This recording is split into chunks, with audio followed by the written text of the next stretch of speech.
যে পাগল একা একা বকছে, কিন্তু ওরা তো জানে না যে আমি তোমাদের সঙ্গে কথা বলছি আর তোমাদের সঙ্গে। এভরিওয়ান, চলে এসেছি নতুন আরও একটা ব্লগ নিয়ে। আজকে এখন মোটামুটি বাজে 6:30। তো আমার পুজো দেওয়া কমপ্লিট আর ঘরের সব কাজ কমপ্লিট। এবার আস্তে আস্তে আমি রান্নাটা করব। তো চলো পুরো ব্লগটা দেখতে থাকো। আর যারা যারা এখনও লাইক ফলো সাবস্ক্রাইব করোনি তারা লাইক ফলো সাবস্ক্রাইব করো। চলো, ভিডিওটা ভালো লাগলে অবশ্যই একটা করে লাইক করো, দেখতে থাকো। চিয়া সিডসটা ভিজিয়ে রেখেছিলাম, তো ওটাই খাবো এখন। সকাল সকাল ওটাই আমার।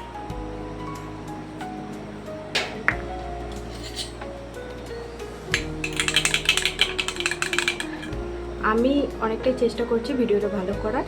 আর মাইকটা কদিনের মধ্যে চলে আসবে, জানি না মাইকটা ভালো আসবে কি না। চলো আস্তে আস্তে আমি চেষ্টা করছি। যাই হোক, ক্যামেরার দিকে তাকিয়েই কথা বলছি। ওয়েন প্লিজ তাহলে অবশ্যই একটা করে কমেন্ট করে জানাস যে ঠিক হচ্ছে কি না।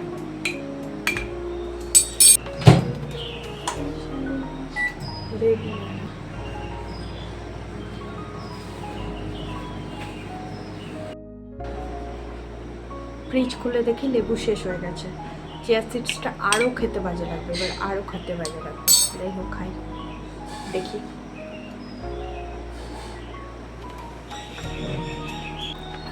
এগ রোল মোগলাই এত দারুণ খেতে।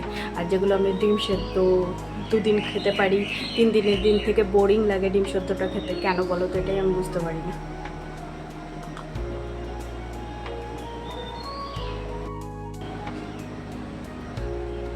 লোকের সবাই ভাববে যে পাগল একা একা বকছে, কিন্তু ওরা তো জানে না যে আমি তোমাদের সঙ্গে কথা বলছি আর তোমাদের সঙ্গে কথা বলতে আমার কোনো রকম আর কনফিডেন্স লাগে না।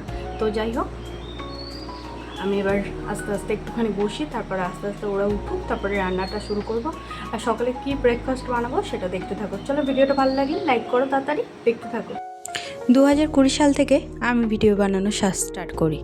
আজকে সেই এক্সপিরিয়েন্সটাই আমি ভিডিওতে শেয়ার করতে চাই। আজকের ব্লগে আজ আমি ব্লগিং জার্নির কিছু কথা শেয়ার করব। 2020 সাল থেকে আমি ভিডিও বানাচ্ছি।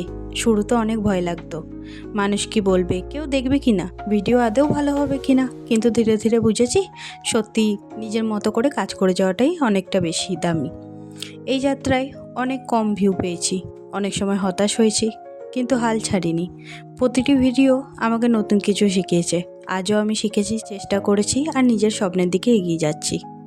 যারা শুরুতে চান তাদের জন্য একটা কথা, পারফেক্ট হওয়ার অপেক্ষা করবেন না, আজই শুরু করুন। 2020 সাল থেকে যখন প্রথম ভিডিও বানানো শুরু করি তখন জানতাম না যে কত দূর যেতে পারবো। শুধু ইচ্ছে ছিল নিজের মুহূর্তগুলো ক্যামেরায় ধরে রাখবো। শুরুর দিনগুলো সহজ ছিল না, অনেক ভিডিওতে কম ভিউ এসেছে, অনেক সময় মনে হয় ছেড়ে দিই। কিন্তু ভিডিও বানানোর প্রতি ভালোবাসাটা কখনো কমেনি। আজও আমি প্রতিদিন কিছু নতুন শিখছি। হয়তো এখনও ভাইরাল হয়নি, কিন্তু আমি গর্বিত যে এত বছর ধরে আমি আমার স্বপ্নটা ছাড়িনি। এই জার্নি আমাকে ধৈর্য, আত্মবিশ্বাস এবং নিজের ওপর ভরসা রাখতে শিখিয়েছে। তাই আমি শুধু একটাই কথা বলবো, ফলাফল দেরিতে আসতে পারে, কিন্তু কখনো চেষ্টা বন্ধ করা যাবে না। সত্যি বলতে ভিউ কম ছিল, সাবস্ক্রাইবার কম ছিল, কিন্তু আমার স্বপ্নটা কখনো ছোট ছিল না। আর যারা 2020 সাল থেকে আজ পর্যন্ত আমার জার্নিতে পাশে আছেন তাদের সবাইকে অসংখ্য ধন্যবাদ। এইভাবেই আমাকে ভালোবাসা দিতে থাকুন। চলো আজকের মতো এখানেই শেষ করছি। ভালো থাকবেন, সুস্থ থাকবেন, সাবধানে থাকবেন। আরও নতুন ব্লগ আসছে, দেখতে থাকুন। আর যারা যারা এখনও চ্যানেলটাকে ফলো আর সাবস্ক্রাইব করেনি, ফলো আর সাবস্ক্রাইব করে নিন।